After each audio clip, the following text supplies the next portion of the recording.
क्या सचमुच वो सबसे लॉयल प्रेजेंस होती है आपकी जिंदगी में? वो लोग जो आपके खुद के ब्लड रिलेटिव्स हैं, क्या वो सबसे ज्यादा अनकंडीशनली लविंग प्रेजेंस?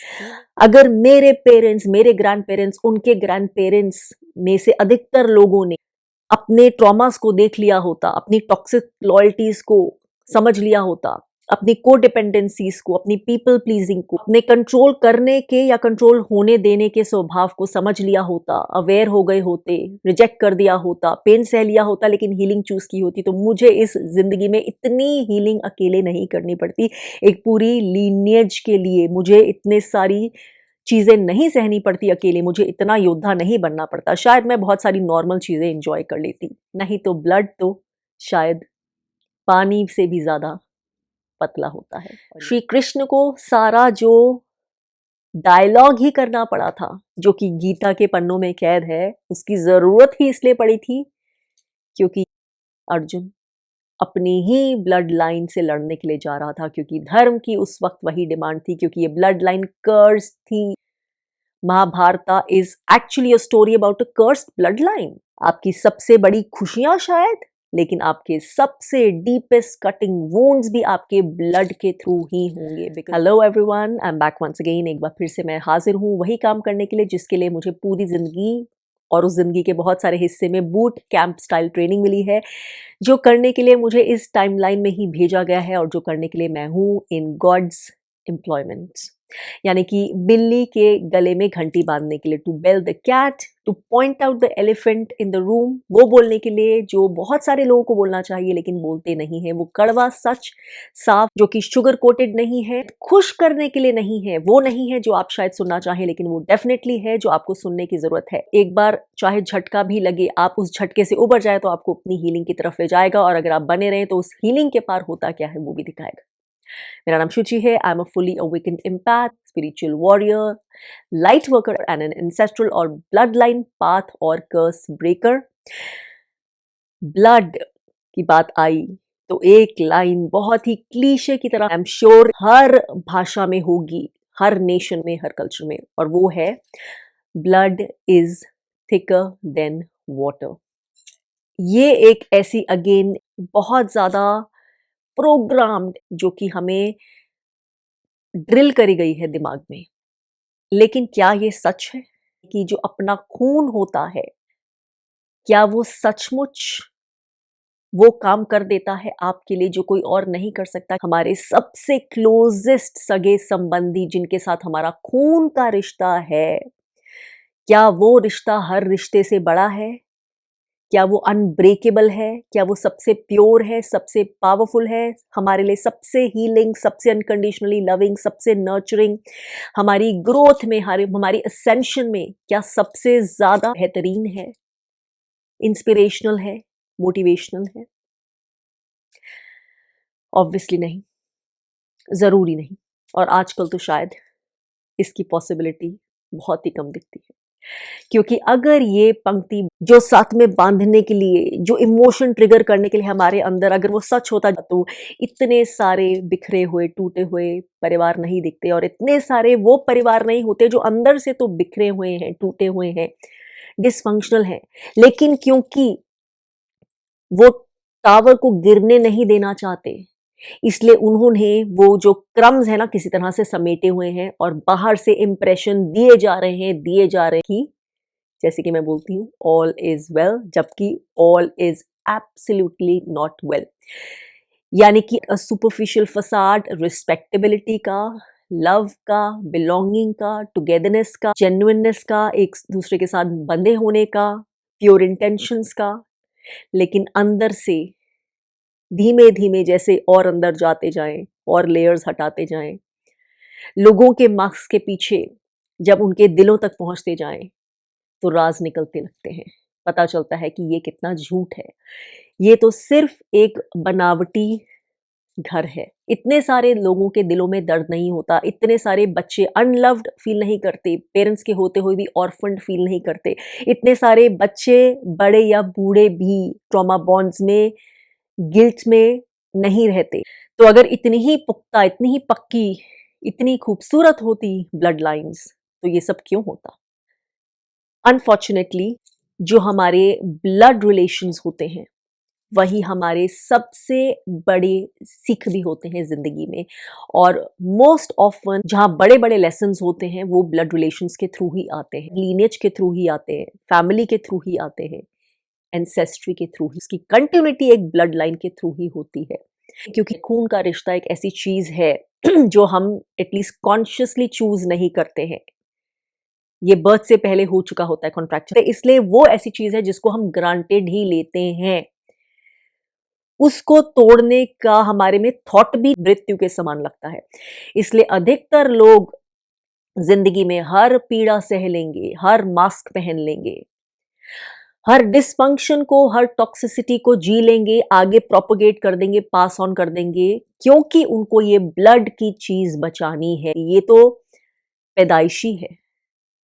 और इसीलिए सबसे बड़े कार्मिक्स भी हमारी जिंदगी में ब्लड लाइन के थ्रू ही आते हैं। सबसे ज्यादा कष्ट, पेन, बिट्रेयल्स, और उन बिट्रेयल्स का दुख भी इसलिए ब्लड के थ्रू ही मिलता है। कोई अनजान आदमी या बाहर का कोई आदमी दिल तोड़ दे, धोखा दे दे, झूठ बोल दे, तो शायद इतना कष्ट नहीं होता, या कष्ट से आप जल्दी ओवरकम कर जाते हैं। लेकिन अपने ही खून के लोग जब ऐसा करते हैं तो शायद वो मृत्यु के समान कष्ट होता है। और यहीं पे सीक्रेट है ब्लड लाइन की। Blood line is also meant to be one of your biggest healers, healing power through the pain it can give you. और अभी के बहुत सारे लेसन्स से ये प्रूफ है, जिसके अभी हम क्लाइमेक्स में आ गए हैं धरती के इस वक्त। ऐसा नहीं है ये लेसन्स पहले नहीं थे, पहले की ब्लड लाइन्स बड़ी प्योर थी, या हमारे पेरेंट्स, ग्रैंड पेरेंट्स और उनके ग्रैंड पेरेंट्स के ज़माने में सब कुछ सही था। अगर सब कुछ इतना सही होता तो वो इतनी सारी चीज़ें हीलिंग के लिए हमें पास नहीं की होती। ब्लड लाइन का मतलब ही ये है कि हम क्या पास कर रहे हैं, जो उस एनर्जी के थ्रू कंटिन्यू होगा वो कितना प्योर है, कितना खूबसूरत है, ये भी हम डिसाइड कर सकते हैं। कितना टॉक्सिक है, कितना डिस्ट्रक्टिव है, डार्क है, या कितना कर्स्ड है, ये भी हम डिसाइड करते हैं। और ये हम सब डिसाइड करते हैं अपने अपने बिहेवियर से, अनहील शैडोज से, अपनी हैबिट से, अपनी खुद की सेल्फ अकाउंटेबिलिटी से, अपनी खुद की हीलिंग की चॉइस से, या complete denial of our own healing and of our own selves. जब भी आपके जहन में ये बात आए blood is stronger than water, तो ध्यान रखिएगा कि महाभारत की लड़ाई भी एक ब्लड लाइन की ही लड़ाई है, एक ब्लड लाइन के अंदर ही हुई थी।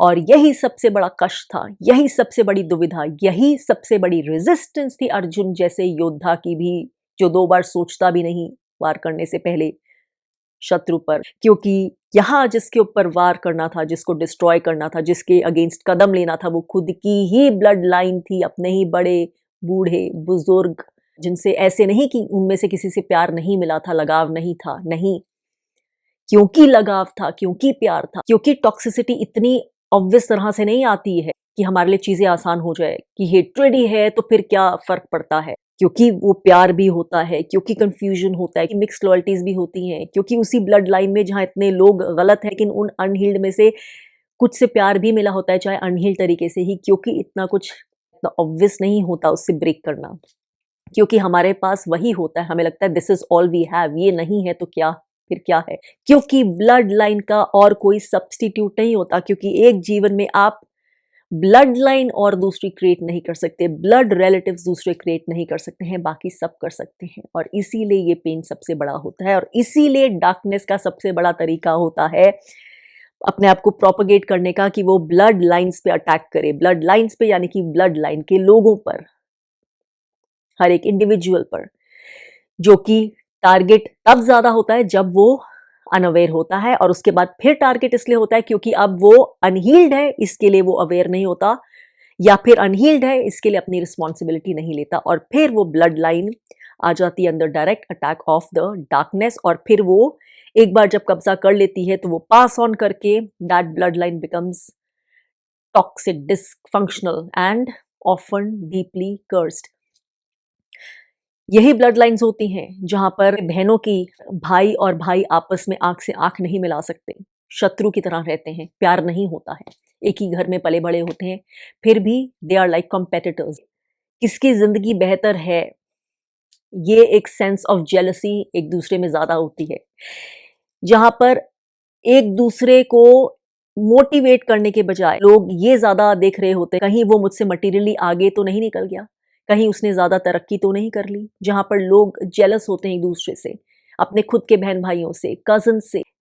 आपको बूस्ट करने के बजाय शायद आपके पीछे से आपके ही अगेंस्ट अटैक्स में जुड़े होते हैं।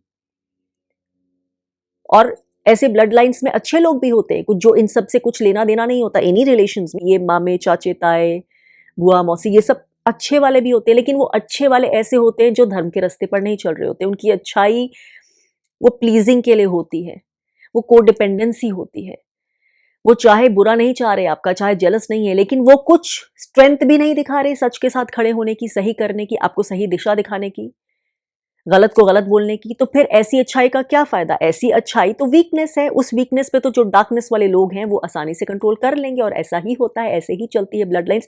जब उसमें अच्छे लोग अच्छे होने की परिभाषा नहीं समझते हैं, जब तक आप सच के रास्ते पे नहीं हैं, जब तक आप सही के लिए तलवार उठाने के लिए भी तैयार नहीं है, तो आपकी वो अच्छाई is just a weakness, it's waste, आपके लिए वेस्टेड है। और वो जो अकेले चलने की कोशिश कर रहा है, जो सही बोलने की कोशिश कर रहा है, उसके लिए तो बिल्कुल वेस्टेड है, क्योंकि अल्टीमेटली आप भी उसके अगेंस्ट ही डायरेक्टली या इनडायरेक्टली काम करेंगे। हमारे घर में काश ऐसा कोई होता जिसमें इतनी विजडम है, जिसने इतनी जिंदगी अगर जी है तो वो जीने से कुछ सीखा है, इतना खूबसूरत, इतना सच में बेस्ड, इतना ग्राउंडेड कि वो उसकी एनर्जी में, उसकी चॉइसेस में, उसके डिसीजन में, उसके जिंदगी जीने के तरीके में, उसकी ऑरिक शील्ड में रेडिएट होता है, जिसके पास अगर हम जाए एनर्जेटिकली तो हमारी वाइब्रेशन अपलिफ्ट हो जाए, तो हमें सही एडवाइस दे पाए, अपने फियर से नहीं, अपनी इनसिक्योरिटी से नहीं, अपनी खुद की इग्नोरेंस से नहीं, बल्कि सच से, एक्चुअल विजडम, हुई झूठी फेक विजडम नहीं, एक्चुअल विजडम।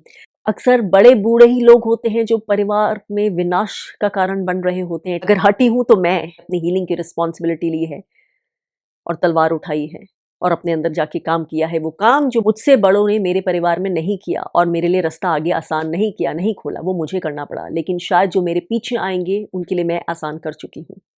इसलिए blood is thicker than water ये एब्सोल्यूट स्टेटमेंट नहीं है।